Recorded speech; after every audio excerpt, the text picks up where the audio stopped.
Olá, turma. Então, hoje a gente vai conversar um pouco sobre a abordagem na educação ambiental formal e não formal. É importante a gente pensar no público que a gente tem na educação ambiental, né? Na educação formal, como vocês sabem, ela está vinculada ao ambiente educacional formal. E a educação não formal ou informal, ela está relacionada ao ambiente externo, de uma forma assim simplificada, está relacionada ao ambiente externo às escolas, ao ambiente educacional e também aos meios de comunicação em massa. Então a gente vai conversar sobre a abordagem rapidamente, né, nos espaços escolares. A abordagem vai depender da faixa etária, né, que a gente está trabalhando. Então, por exemplo, no ensino primário a gente precisa muito mais precisa dar uma ênfase maior à percepção das crianças, então atividade de iniciação, que trabalha com cores, sabores, cheiros, né? Em geral relacionado aos componentes, às disciplinas que os alunos estão desenvolvendo, né? E também é essencial incorporar o entorno imediato, né? Uma visitação ao pátio da escola, quadra da escola, o pátio, os entornos, o entorno da casa, né? Trajeto entre escola e casa algumas vezes, mas assim, aquele ambiente mais próximo à vivência do aluno.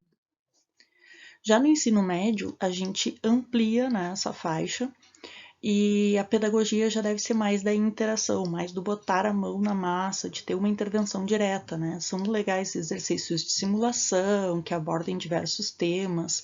Então, o desafio para atrair um estudante de ensino médio, o desafio é importante. É importante a gente fazer com que eles interajam e com eles pensem, né, e descubram respostas, né, a partir de desafios que são propostos.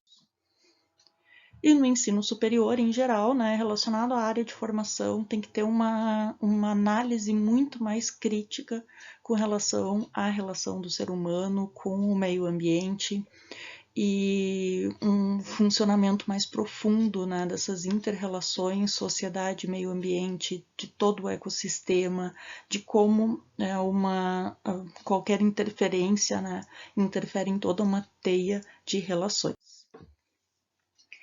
Então a gente vai ver agora, mais especificamente, né, os ambientes de educação não formal, num primeiro momento destinadas ao público em geral, e depois a gente vai conversar sobre aquelas de uma forma mais específica sobre a atuação em meios de comunicação em massa.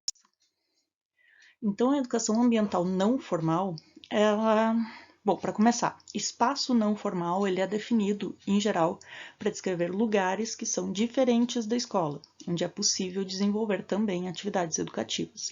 Então, a educação ambiental não formal é desenvolvida nestes espaços, né? Então, são voltadas à sensibilização da coletividade sobre as questões ambientais e a sua organização, participação na defesa da qualidade do meio ambiente. E isso está relacionado com a Política Nacional de Educação Ambiental, entre vários aspectos, com o ponto de que todos têm direito à educação ambiental. E, em geral, a educação ambiental ela se baseia no seguinte, também na Política Nacional de Educação Ambiental, de certa forma, é indicado que o poder público incentiva a participação de escolas, universidades, organizações não governamentais, em parceria com empresas públicas e privadas, para organizar e executar esses programas de educação ambiental, que incluem a sensibilização da sociedade com relação à unidade de conservação, o ecoturismo, agricultores, populações tradicionais, espaço urbano. Então, são uma série de temas, né, relacionados com a vivência daquelas pessoas que devem ser abordados.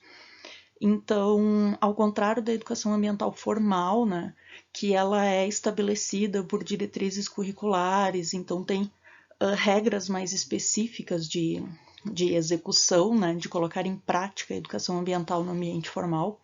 O ambiente informal tem essa indicação, né, de parcerias, de incentivo para que ela ocorra.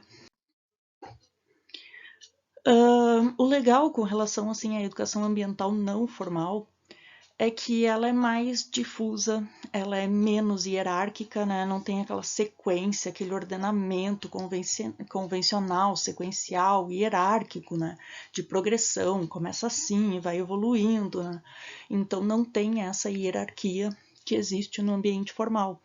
Então ela é menos burocrática, ela é mais leve, ela pode ter uma duração variável, ela não precisa estar vinculada a certificações, a títulos, né, comprovando que aquela pessoa aprendeu tal coisa, né?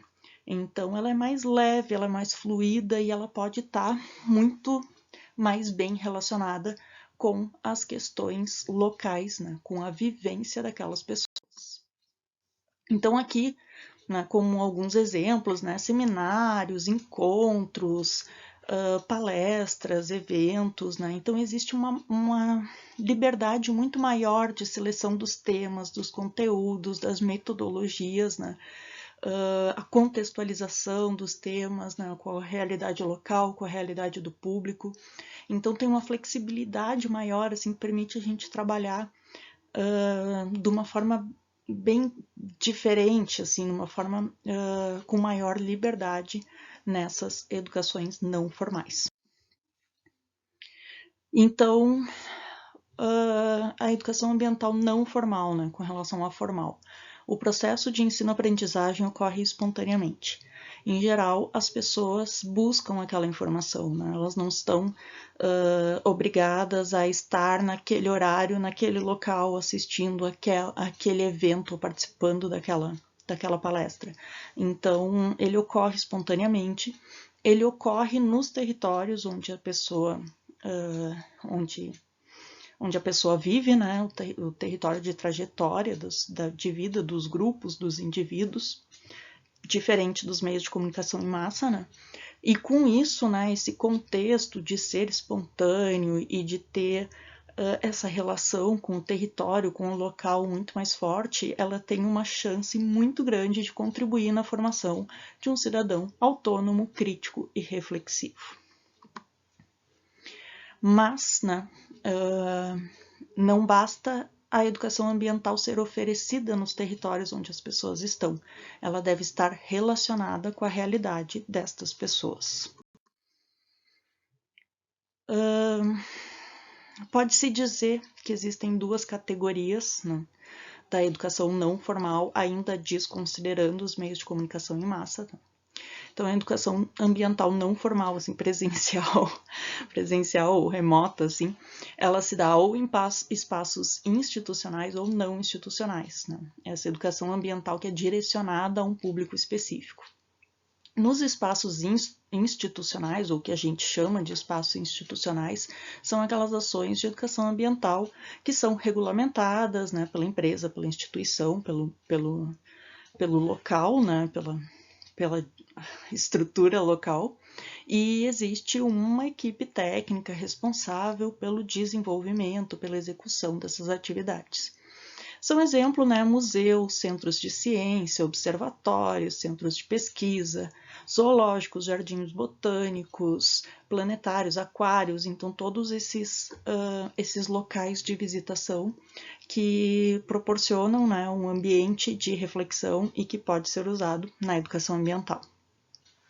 E os espaços não institucionais são aqueles espaços livres, né, que não existe uma equipe responsável, uma equipe técnica responsável pela execução das ações. Então, são aqueles espaços mais públicos, abertos, como, por exemplo, teatros, shopping centers, parques, casas, ruas. Então, esses eventos, essas ações de educação ambiental que são feitas nesse espaço não formal, mas sem ter a responsabilidade de uma instituição por trás. E para elaborar, né, um programa de educação ambiental de uma forma consistente, o primeiro passo tem que ser o diagnóstico, justamente por causa dessa relação com a realidade local e porque a educação ambiental é espontânea. Então, a gente precisa atrair aquele público, a gente precisa chamar aquele público, porque ninguém vai obrigar aquele público a estar lá naquele horário, naquela naquele local, senão ele não ganha presença, senão ele não ganha o Bolsa Família, senão ele vai rodar de ano, sabe? Então é espontâneo e a gente precisa ter estratégias para atrair essas pessoas. E a principal estratégia para atrair essas pessoas é falar sobre a vida delas, sobre a realidade delas, conversar sobre soluções para os problemas que elas vivenciam no dia a dia. Então, nesse diagnóstico, a gente tem que identificar as questões ambientais específicas, né, de onde o projeto está sendo desenvolvido, conhecer as necessidades, os valores daquela população, e fazer o uso de metodologias participativas, né, então chamar as pessoas para ouvir sobre o que elas querem, né, sobre o que elas querem conversar, sobre o que elas querem dialogar, sobre o que elas querem aprender mais. Então, existe uma série de metodologias participativas, né, que podem ser utilizadas. Da forma mais simples que a gente pode dizer, aplica um questionário para a população para ver o que é o interesse, né? O planejamento, então, e a execução, baseado nesses dados do diagnóstico, a gente define o público-alvo, o objetivo, os conteúdos, as temáticas que serão abordadas, a metodologia que a gente vai abordar esse conteúdo, essas temáticas. A gente adequa, né? A gente coloca o conteúdo, essas temáticas, numa linguagem acessível àquele público. Então, eu vou falar de uma forma diferente com uma criança ou com um adulto, eu vou falar de uma forma diferente com professores universitários ou com agricultores familiares que não têm nem o ensino fundamental completo, né? Então, eu preciso adequar a linguagem àquele público com quem eu estou me relacionando. Então, montar essas estratégias para execução, as parcerias, né, para financiamento, para promoção, para divulgação e o cronograma de execução. E o muito importante, né, como todo projeto, todo programa, finaliza com uma avaliação dos resultados. Por quê? Essa avaliação dos resultados, essa avaliação periódica, né, dos efeitos esse retorno sobre como foi a ação de educação ambiental para essas pessoas, o quanto agregou, sugestões para melhorar, tudo isso é importante para a gente traçar novas diretrizes, melhorar o programa, adequar para as necessidades do público-alvo, para as próximas ofertas. E a educação ambiental, né, institucional, em espaços não formais, elas têm diversas vantagens, né? A gente já conversou sobre algumas na gestão ambiental, quando a gente falou de educação ambiental no ambiente empresarial, né? E a adequação à legislação, né? Existem muitas empresas que obrigatoriamente, por lei, precisam ter ações de educação ambiental, socioambiental. Isso pode promover isenção de impostos, né? Ou abatimento dos impostos da empresa.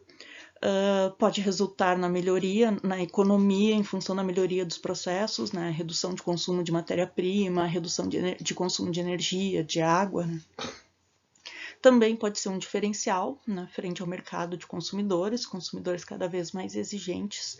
Então, existem diversas vantagens que podem ser coletadas, né, além desse criticismo, dessa consciência ambiental do público do entorno, ainda tem outras vantagens que podem ser colhidas pela instituição. Um exemplo, então, aqui um exemplo de uma notícia que saiu em agosto de 2015. O Tribunal de Justiça de São Paulo, ele adotou medidas de redução do consumo da água. Né? Em 2 meses, eles tiveram uma redução de custos só em função da água, né, dessa responsabilidade, de R$117 mil. Então, para fazer uma ação de educação ambiental voltada ao consumo de água na empresa, né, eles mapearam o uso da água, fizeram campanhas de conscientização, buscaram onde tinha vazamento, consertaram os vazamentos, usaram sistemas de aproveitamento da água da chuva, reformas e adequações nos banheiros, programas de reuso da água, sistema de tratamento de efluentes. Então, tudo isso pode ser utilizado como uma estratégia empresarial, uma estratégia institucional, voltada, por exemplo, ao consumo da água, por exemplo, ao consumo de energia, a separação de resíduos. Né? Então, existem vários temas que podem ser abordados dentro das instituições e que podem gerar um benefício para elas.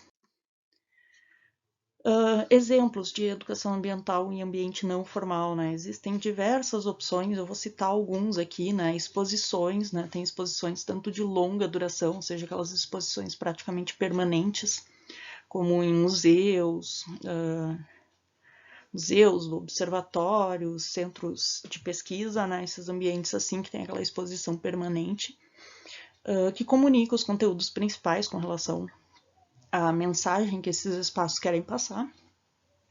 E tem também aquelas exposições de curta duração, né, que podem tanto ser colocadas nesses ambientes com um veículo assim de dinamização para possibilitar um diferencial, né, para a visitação do público, e é uma estratégia também para abordar temas específicos. E essas exposições de curta duração ou temporárias, elas são muito utilizadas em diversos ambientes, né, como praças, shoppings, então aqueles ambientes não institucionais, eles acomodam muitas dessas exposições de curta duração ou temporárias. Outro exemplo, né, os dioramas ou biodioramas, né? Os dioramas, em geral, eram feitos com animais empalhados, né? Mas ultimamente tem sido uma tendência em vários locais a existência de biodioramas, ou seja, com um organismo vivo lá, num ambiente controlado, mas reproduzindo de uma forma mais fiel possível o habitat natural desses animais, né? Então esse aqui é o exemplo, né, do Parque das Aves, um biodiorama que tem as aves e os peixes de um ambiente de mangue. Então ele reproduz o ambiente de mangue, em geral um ambiente telado, né, mas grande. Existem algumas trilhas por onde os visitantes podem passar e o resto do ambiente é todo o mais natural possível para a vivência desses seres, né? Então a gente observa aqueles animais de uma forma aproximada de como eles estariam na vida real. Visitas, né? A visitação à unidade de conservação, por exemplo, é uma das mais comuns. Visitação a estações de tratamento de água, a aterros sanitários, né? Então essas visitas guiadas, que podem ter diversos assuntos, elas possibilitam que as pessoas vejam algumas coisas, né? E tratamento de água, por exemplo, né? A necessidade, todo o processo necessário para o tratamento de água, ou todo o volume de resíduos sólidos produzido pelo município. Então, esse choque visual, às vezes, provoca uma conscientização muito grande nas pessoas. Oficinas é uma estratégia muito interessante porque ela proporciona tanto a interação do público como a troca de experiências. Então, esse negócio de botar a mão na massa, a oficina é uma técnica muito interativa. Então, pode abordar diversas temáticas e envolve as pessoas de uma forma real, né? Então, são técnicas muito efetivas na educação ambiental em ambiente não formal. E um exemplo, só para finalizar, né, tem a questão da agricultura, né, ações de educação ambiental voltadas à agricultura. Existe um programa nacional, inclusive, abordando isso, né, trabalhando com a agricultura familiar, então boas práticas em educação ambiental na agricultura familiar, que é o Programa de Educação Ambiental da Agricultura Familiar, né, o PEAF, e ele visa, né, proporcionar essas boas práticas e criar no campo multiplicadores de educação ambiental, né, que ainda disseminem essas boas práticas e façam, né, esses conhecimentos se espalharem por todo o território brasileiro. Então, um exemplo aqui do que é promovido, né, nesse curso de boas práticas agrícolas, né? Com boas práticas agrícolas, a gente tem produtos sadios, de qualidade, melhora a nutrição, a alimentação da família, os trabalhadores são mais saudáveis, as crianças vão à escola, né? Porque um dos critérios é esse controle, né, da educação, do ambiente familiar, e a sustentabilidade, né? E aí, sem BPA, produtos em mau estado, contaminados, né? Então tem toda uma questão, né, envolvida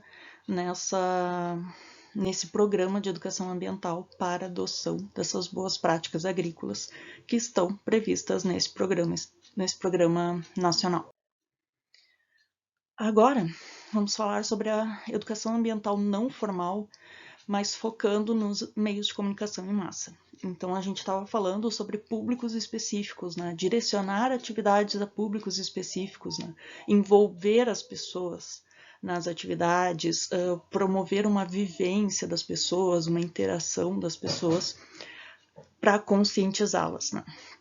Mas os meios de educação ambiental, os meios de comunicação em massa, né, como rádio, televisão, internet, cartazes, outdoors, esses meios de comunicação em massa, eles não são direcionados a um público específico, mas eles têm sido uma ferramenta muito utilizada, né, para atingir, porque atinge muita gente em pouco tempo, né?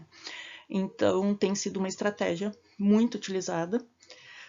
Eu só digo assim que um não substitui o outro, né? Eles têm que ser complementares, né? Essas estratégias de educação ambiental não formal em meios de comunicação em massa tem que ser complementar àqueles que estão voltados com a realidade local, com aquele público, com a vivência e interação direta da pessoa. Porque senão acontece aquilo que eu ouvi de uma menina aqui em Sananduva, numa escola, falando sobre poluição do rio, né? Eu perguntei, o que vocês acham, né? Que situação vocês acham que está os nossos rios? Todos disseram, assim, uma turma inteira, todos disseram que as águas estavam muito limpas, muito boas, né? E aí a gente comentou o problema de poluição, né? De jogar esgoto no rio. Eles acham que isso é um problema lá de São Paulo, lá do Tietê. E aí depois a gente levou a turma para visitar alguns locais, né? Deu um choque de realidade neles, assim.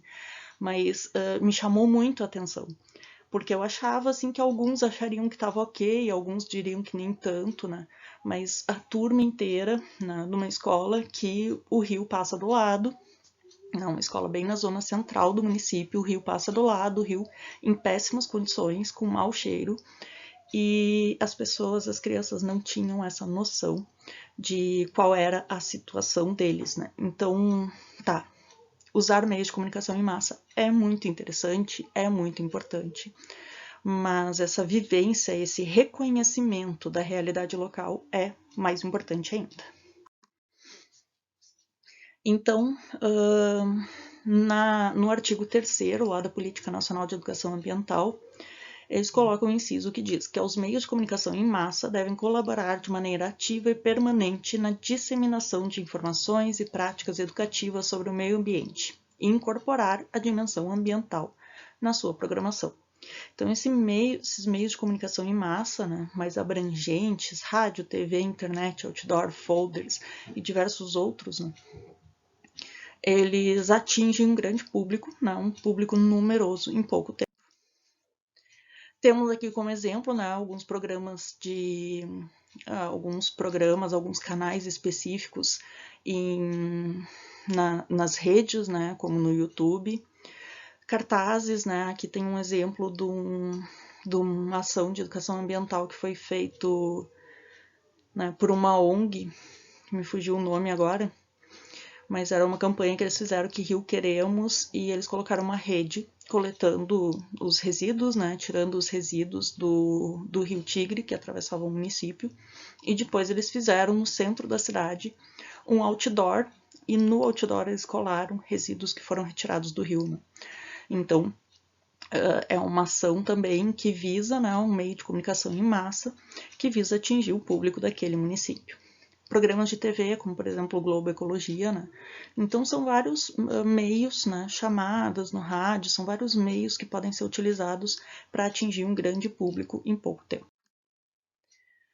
Então essa pode ser considerada uma das principais instâncias da educação da cidadania, porque atinge muita gente, porque tem um potencial de disseminação muito grande.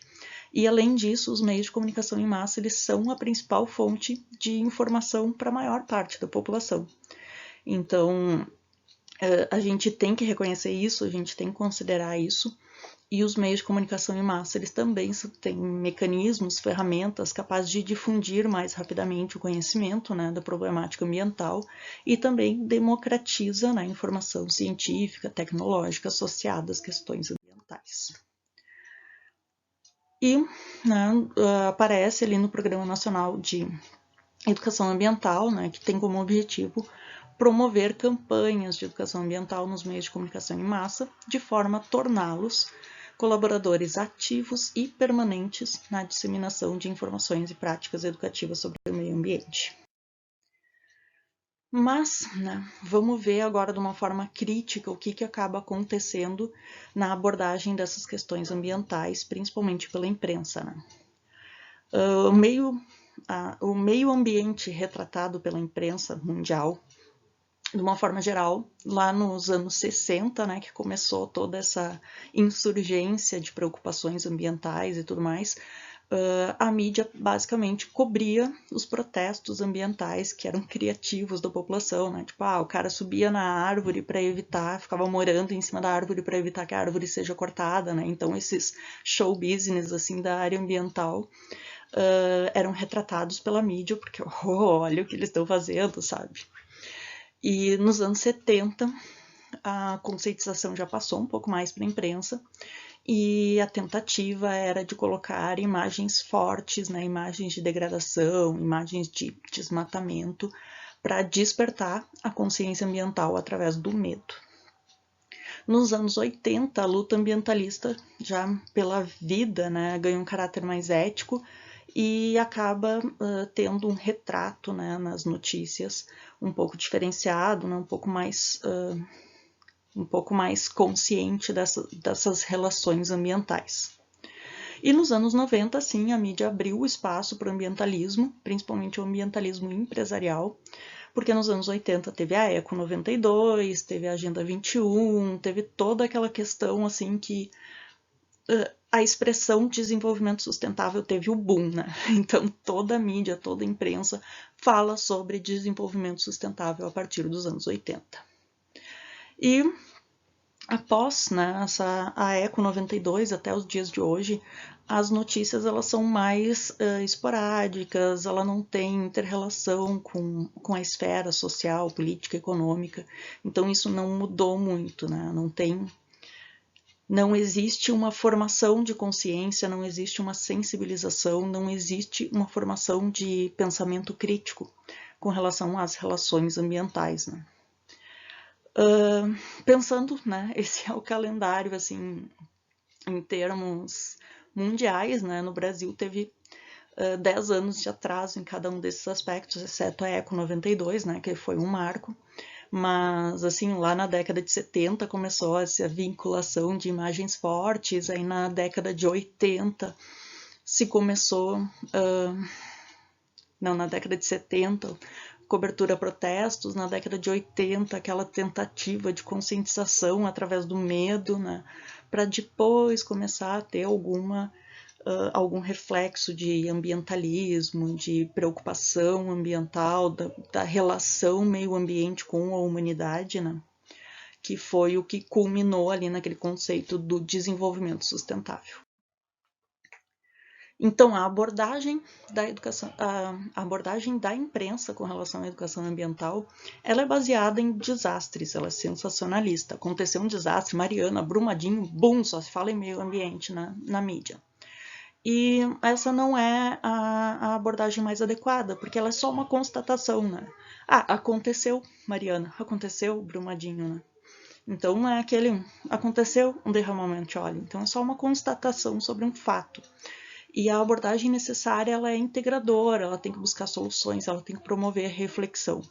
Isso a mídia tradicional não é capaz de promover. Por isso que eu disse que ela pode ser uma estratégia utilizada, mas ela deve ser complementar com outras técnicas e ela deveria ser melhorada. Então, a mídia ela tem uma responsabilidade, um cuidado para explicar com clareza, objetividade todos os desafios que a gente tem frente às questões ambientais, sinalizar rumos, perspectivas para a sociedade, né? Exemplificar a geração de riquezas sem a destruição do meio ambiente. Então, esta seria a função social da mídia que não está acontecendo. E a mídia, ela também é formadora de opinião, né? só a quantidade pura e simples de informações que são transmitidas pela imprensa, pelas revistas, filmes, rádio e televisão, né? Ela excede de longe a quantidade de informações transmitidas pela instrução e pelos textos escolares. E com o advento da internet, isso aí, né, bombou ainda mais, né? Então, todo o conteúdo que a gente tem acesso na internet, ele supera em muito, ele ultrapassa muito aquilo que a gente tem na nossa vivência, no nosso ambiente formal no nosso ambiente formal e não formal, né? No nosso ambiente de vivência, tanto no meio educacional como na nossa empresa, na nossa realidade, porque a gente está sempre naquele ritmo doido, né? De rotina, de repetir as funções, de repetir as tarefas. E aí, quando a gente para descansar, a gente recebe essa enxurrada de informações. E esse conteúdo, ele é digerido, ele é assimilado pelos grupos, né? E acaba formando opiniões e atitudes. Então tem uma charge do Armandinho que eu acho muito legal, que ele conversando com o bichinho de estimação dele, que é um sapo, né? A gente consome muita coisa pronta por falta de tempo ou preguiça, como por exemplo comida pronta, bebidas prontas. Mas ele diz que o pior é consumir opinião pronta, né? E nisso aparece uma televisão atrás dele, então mostrando, né, como a televisão, como os meios de comunicação podem influenciar a opinião das pessoas. E, bom, a mídia ela pode atuar como manipuladora, né, promovendo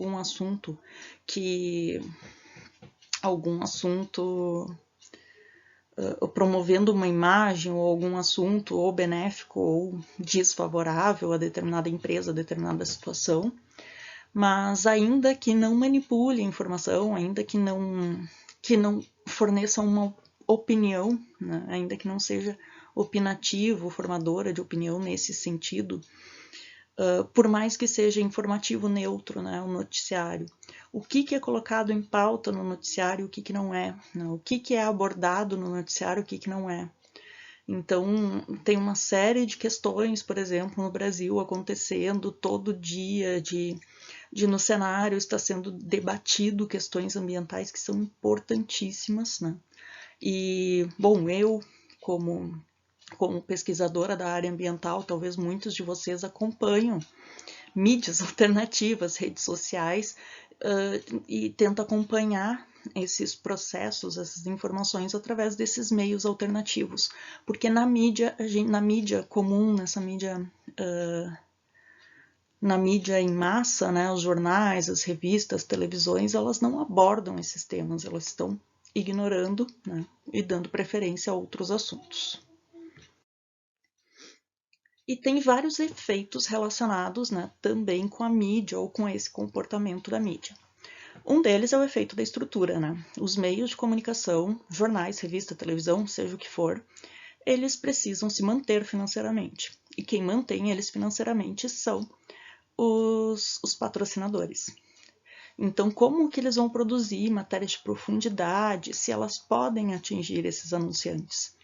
Então, eles perderiam anunciantes por determinada reportagem. Muitas vezes, os anunciantes meio que pressionam os meios de comunicação, né, sobre abordar ou não determinados assuntos. Então, eles meio que eles não estão só anunciando, né, eles também influenciam no que é veiculado por aquele meio. E também nesse efeito da estrutura tem dessa dificuldade financeira e principalmente jornais impressos, revistas impressas, que a gente está vendo que vários deles estão falindo, né? Redes de televisão se fundindo porque não se sustentam. Então, tem um efeito, né? Uma estratégia de marketing que neste aspecto, né, para a questão ambiental, ela é muito equivocada, porque não só para a questão ambiental, outras questões, principalmente socioambientais, porque a estratégia de marketing, a estratégia de receber recursos é a oferta de formas criativas de intervenção naquele produto, no jornal, na revista, no editorial, no programa de TV. E isso acaba confundindo, ou, digamos, podemos dizer até iludindo a audiência. Porque inserido naquele programa ou naquele conteúdo de informação, tem conteúdos de divulgação ou de opinião.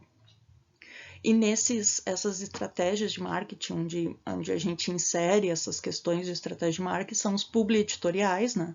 Que são anúncios disfarçados de matéria, vários projetos de mercado, de marketing, que são páginas, encartes, cadernos, todos relacionados que fazem apologia a um comportamento ou alguma instituição ou um governo. E o colunismo, né? Você já deve ter reparado que cada vez mais os jornais, principalmente jornais, revistas, têm cedido espaço para colunas que refletem a opinião de pessoas. Então, a gente está retirando o espaço da informação pura e simples, né? Informação crua, e oferecendo uma opinião pronta. Né? E, bom, para quem que a gente dá espaço para a coluna, né? Então, tudo isso acaba meio que colocando em xeque a imparcialidade desses meios de comunicação, porque eles estão influenciados por esse efeito de estrutura. O outro efeito é da massificação, né? Aquela enxurrada de informações que fala tanto, tanto, tanto sobre determinada coisa. Por exemplo, falou tanto, tanto, tanto sobre Brumadinho que esvaziou, sabe?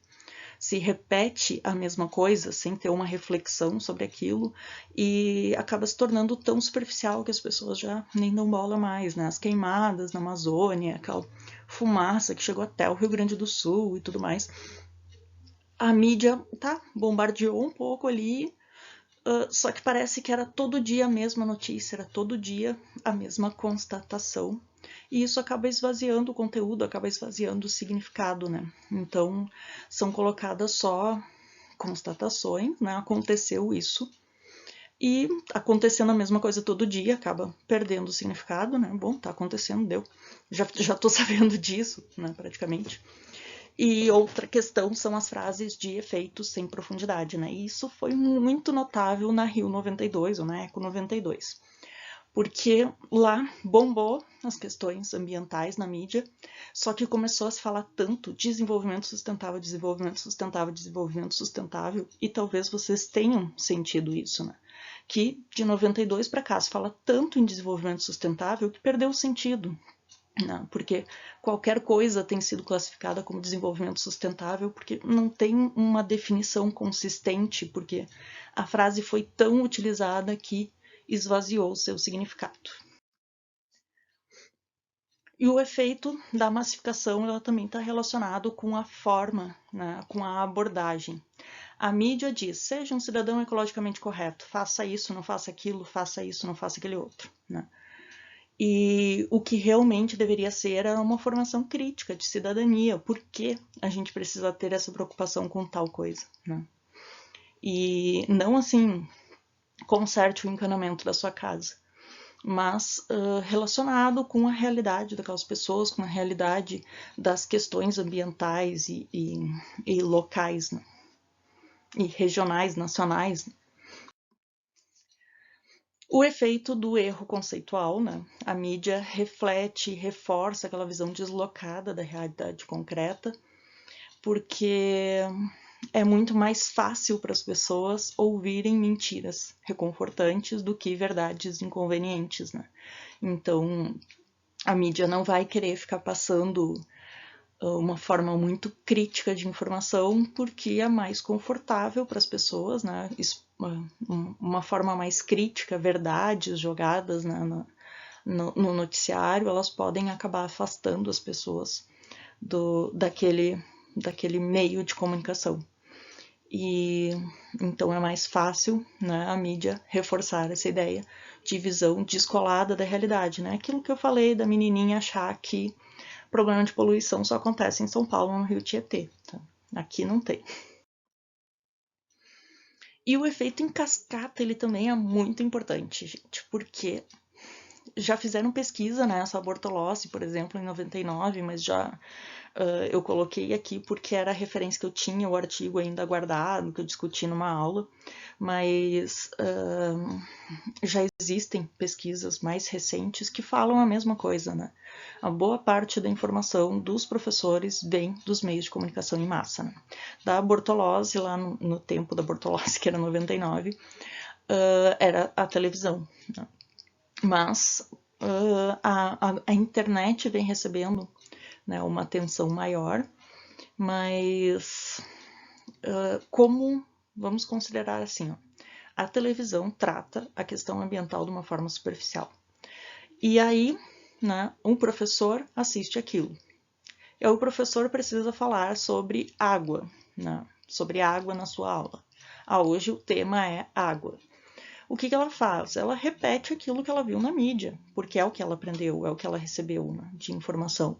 Então ela vai repetir, conserte o encanamento da sua casa, ela não vai discutir a realidade local, ela não vai fazer uma análise crítica sobre as questões ambientais, a relação do meio ambiente com a relação da sociedade atual com o meio ambiente, como isso impacta a questão hídrica, a questão dos desmatamentos no Brasil e como isso impacta a questão hídrica, né? Estamos à beira de mais uma situação de escassez hídrica e muito disso é em função de desmatamentos e de diversas ações que a sociedade como um todo está aceitando, né? Embora, mesmo que nós, assim, mesmo que a sociedade como um todo não tenha um papel participativo, não seja ela que está lá cortando a árvore, a gente está aceitando. A gente está aceitando que a boiada passe e isso vai ter consequências, crise hídrica, crise energética, porque a nossa principal fonte de energia vem do hídrico, né? E então vai começar de novo as constatações, né? Crise hídrica, crise energética, aquelas coisas pontuais sem refletir sobre o que está por trás, o que está levando a isso e o que se pode fazer para resolver, o que se pode fazer para melhorar a situação. E então existem dois. O Bueno, que é um pesquisador sobre a questão da mídia no Brasil, ele fala de duas síndromes que a cobertura do jornalismo brasileiro tem em relação às questões ambientais. Um é a síndrome da Branca de Neve, né? Precisa do beijo do príncipe para acordar e falar alguma coisa. Então, o beijo do príncipe, nesse caso, é um crime ambiental de grande porte, algum desastre ambiental. E aí a mídia acorda, fala sobre aquilo e, pum, depois cai no seu sono profundo de novo. E a síndrome da erva daninha, que o que ele chama de síndrome da erva daninha é o fato da mídia adotar o discurso de uma indústria de insumos ou de alguma empresa, alguma instituição e estigmatiza tudo aquilo que não está relacionado, né? Coloca como praga tudo aquilo que não está relacionado àquele conceito, né? Aquele conceito que vem daquela indústria, que vem daquele mercado, daquele nicho de mercado. Então, tudo que não é dali está errado. Como exemplos, né, da síndrome da Branca de Neve, um exemplo da revista Exame, né? Coloca assim a manchete deles, né? Risco negociável. Por que o Brasil admite barragens de alto dano potencial? Então, precisou de dois grandes desastres, né? Nem foi um só, porque teve Mariana e depois teve Brumadinho, para uma revista como a Exame, né? Um caráter assim importante, digamos assim, no Brasil, para abordar esse tema, né? Então precisou acontecer dois crimes ambientais, né? Sejamos honestos, para que a mídia abordasse esse tema que é crítico, né? Um risco. Por que o Brasil assume, por que o Brasil admite que barragens de alto dano potencial sejam instaladas no Brasil e sejam mal monitoradas no Brasil? E o efeito da erva daninha, eu acho que o exemplo mais clássico disso, né, é essa questão do agro, né, da campanha da Rede Globo, assim, o agro é tech, o agro é pop, né. Por quê? Porque essa campanha, o agro é tech, o agro é pop, ele mostra como se ele tenta mostrar a agro como uma indústria, né, o agronegócio como uma indústria, tanto que eles colocam ali pontualmente a indústria e riqueza do Brasil. Eles colocam o agro como uma indústria e não só como uma indústria super moderna. Então, todo mundo que não está fazendo isso super moderno, aquele pequeno agricultor que realmente está plantando o alimento que está indo para a tua mesa e não plantando algo que está sendo exportado, aquele agricultor que planta o que tu come, ele acaba sendo estigmatizado como um cara ultrapassado, como um cara não tecnológico, defasado, como se desmerecendo assim a ação dele, né, como agricultor. Então ele acaba saindo da classe do agro porque ele não é tech, ele não é pop, né? Então, e é uma chamada institucional, é a chamada da Rede Globo de televisão, não é paga pelo agronegócio, por uma bancada do agronegócio, né? Não, é a campanha da Rede Globo com o objetivo de valorizar a agricultura, porque realmente a agricultura movimenta boa parte do PIB do Brasil. Mas movimenta, né? Uma parte da agricultura tem suas consequências ambientais, tem o desmatamento, tem os agrotóxicos, tem toda uma questão por trás. Em geral, esse agrotech produz grãos para exportação, não produz alimento. Então, contribui com o PIB porque está extraindo nutrientes do nosso solo, está extraindo água do nosso território e produzindo grãos que são levados para fora do país, né? Então, a riqueza é essa, né? É vender a nossa água e os nossos nutrientes para fora do país. E as mídias, né, a gente pode separar elas assim do geral para o específico, né? Tem a grande mídia que não é especializada, mas aborda questões ambientais, a mídia institucional, como por exemplo os relatórios de sustentabilidade, as empresas, a Petrobras tem sua própria revista de divulgação de ações socioambientais. E também a mídia não institucional, né, que é aquela mídia especializada, né, digamos assim, é uma revista, um site que trabalha com a questão ambiental, né? Então esses democratizam de fato as questões ambientais, eles abordam com mais liberdade as questões ambientais. Então essas mídias que eles chamam de mídias ambientais independentes, né, ele diz que elas são autênticas, né, elas são indispensáveis porque elas pautam temas que são ignorados nas outras mídias, porque elas assumem esse papel de formar consciência e não simplesmente repassar constatações, né, repassar informação. E essas mídias, principalmente com o advento da internet, ela dialoga muito mais com as pessoas mais jovens, né? Com quem está em processo de formação ou quem está entrando no mercado de trabalho agora e que pode fazer a diferença, né? Então, o diálogo dessas mídias, ela é muito facilitada, ela se insere muito bem nesse meio e isso é uma vantagem muito grande. Como exemplo aqui, né, vários divulgadores da ciência que têm feito sucesso nas redes sociais, né? Tem alguns, talvez vocês sigam alguns desses, né? O Nerdologia, que inclui o Átila e a Marindo, que agora tem falado bastante sobre Covid, mas eles já abordaram várias questões ambientais no Nerdologia. Tem o programa Papo de Biólogo, que é bem interessante, ele fala sobre várias curiosidades do meio ambiente. Tem páginas na internet específicas, né? Eu coloquei aqui como exemplo Água Sua Linda, como não sou uma usuária do Facebook, eu não estou atualizada nesse tema, tá? Mas existem várias páginas do Facebook que também são de divulgação ambiental, influencers, né? Pessoas de influência, divulgadores de ciência no Twitter, no Instagram, no Facebook, né? E que produzem material para ser divulgado. E outro ali é o Slow também, né? O Brasil vai virar deserto, ele também aborda questões ambientais bem importantes. E tem outros aqui que eu não citei, né? Eu coloquei só alguns exemplos, mas tem esse podcast também, né? Agora tem o advento também dos podcasts, né? Que quase que eu esqueci de falar. Mas os podcasts têm esse exemplo bem clássico aí, que é o Desabraçando Árvores, né? Um podcast falando sobre as questões ambientais. Então, são várias ferramentas da mídia, várias ferramentas independentes que vêm ganhando força e que são extremamente importantes, né, nesse sentido.